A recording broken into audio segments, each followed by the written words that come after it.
Umar bin Khattab radhiyallahu anhu mengatakan, "Ma minkum min ahadin yatawadda fayublighu aw fayusbihul wudu." Tidaklah salah seorang di antara kalian berwudu kemudian menyempurnakan wudunya, mengindahkan wudunya. Subhanallah jemaah.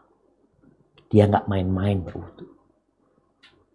Orang itu tak kala melakukan sesuatu lalu dia menyempurnakannya, di situ ada cinta dia sama pekerjaan itu. Wudunya nggak main-main, nggak asal-asalan, tapi dia sempurnakan wudu. Thumma yaqul, setelah berwudu dia mengatakan, asyhadu an la ilaha illallah wa anna Muhammadan abdullahi wa rasuluh. Setelah dia berwudu, dia hendak menghadap Allah.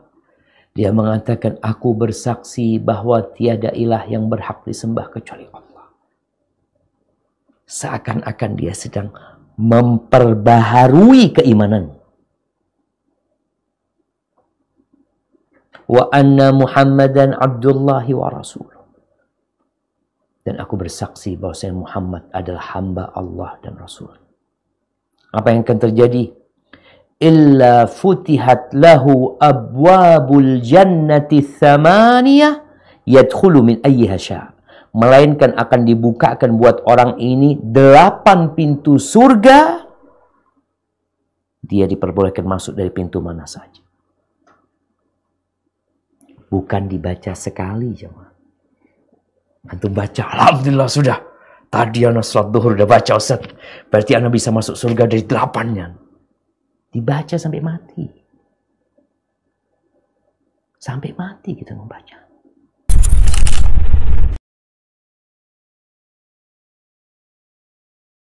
Disinilah pentingnya kita belajar fikih prioritas. Mana yang lebih utama. Karena kadang-kala kita beramal 10 sama 1, ternyata lebih besar 1 ini pahala. Kok bisa? Karena dalam agama kita ini, amalan itu bukan dengan kuantitasnya, tapi dengan kualitasnya. Makanya kalau kita lihat baca subhanallah, subhanallah, subhanallah, subhanallah 1 jam, 2 jam, 3 jam. Sama baca subhanallah wa bihamdihi, adada khalqihi, wa ridha nafsihi, wa zinata arshihi, wa midada kalimatih. 3 kali baca itu ternyata lebih berat daripada berjam-jam kita membaca subhanallah, subhanallah saja.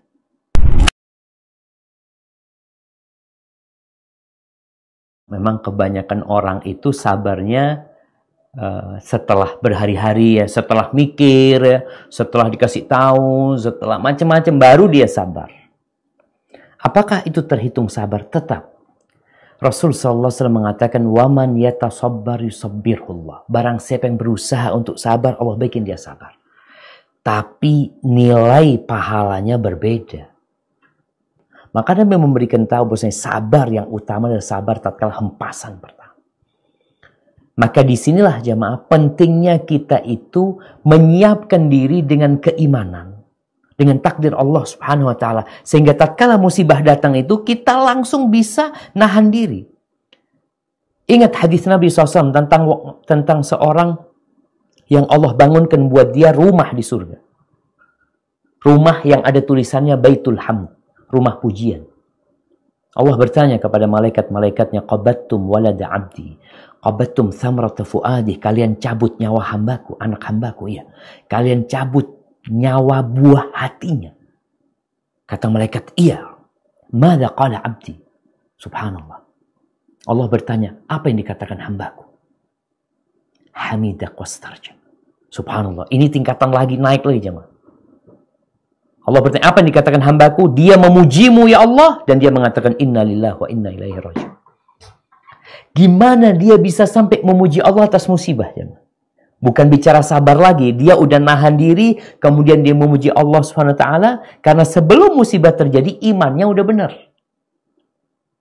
Maka di sini kalau dikatakan, apakah yang bersabarnya itu setelah berhari-hari, bisa jadi dia bersabar, bisa jadi orangnya Udah lupa, ya udah mau gimana lagi Ustaz, udah nggak mungkin balik ini. Jadi dia sebenarnya itu masih ada perasaan nggak nerima sebenarnya. Tapi karena dikasih tahu akhirnya dia bisa menerima. Tetap insya Allah dia akan mendapatkan pahala. Tapi kata Nabi SAW, ajruki ala qadri nasabiki wa ta'abiki. Pahalamu itu sesuai dengan kelelahanmu, dengan perjuanganmu. Nggak sama jemaah. Hitungan di hari akhir itu nanti hitungan bukan gram-graman, yang di bawah gram pun akan dihitung. Hadza wallahu a'lam bissawab.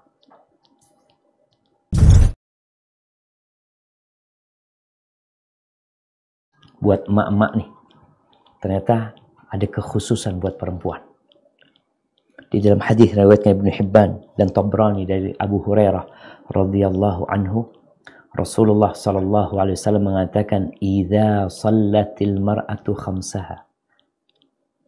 Apabila wanita itu salat yang 5 waktu. Tadi ada pintu salat untuk orang yang rajin salat. Ini perempuan cuma 5 waktu salat. Wa shamat syahraha, dia puasa Ramadan. Ada pintu rayyan untuk orang-orang yang rajin puasa. Ini perempuan hanya salat, hanya puasa di bulan Ramadan. Salatnya cuma 5 waktu. Puasanya hanya di bulan Ramadan. Wa hasanat farjaha, tapi dia menjaga kemaluan. Dia menjaga kehormatan dirinya. Yang keempat, wa ata'at zaujah, taat patuh sama suami. Nggak pernah bantah sama suami. Dipanggil suami lalu mengatakan sami. Panggil suaminya lebaik. Ditinggalkan semua pekerjaan dia, pasien dia buang. Panggil suaminya, suamiku manggil. Kenapa? Aku mau masuk surga dari pintu mana saja yang aku sukai. Ditinggalin semua pekerjaan dia tatkala suaminya meminta dia. Dia taat patuh sama suaminya. Qila laha udkhulil jannah min ayyi abwabil jannati syi'ti. Dikatakan kepada dia, silahkan masuk surga dari pintu mana saja yang kau kehendaki. Allahu Akbar jemaah. Semoga Allah Azza wa Jalla membimbing kita untuk bisa masuk surga dari pintu mana saja.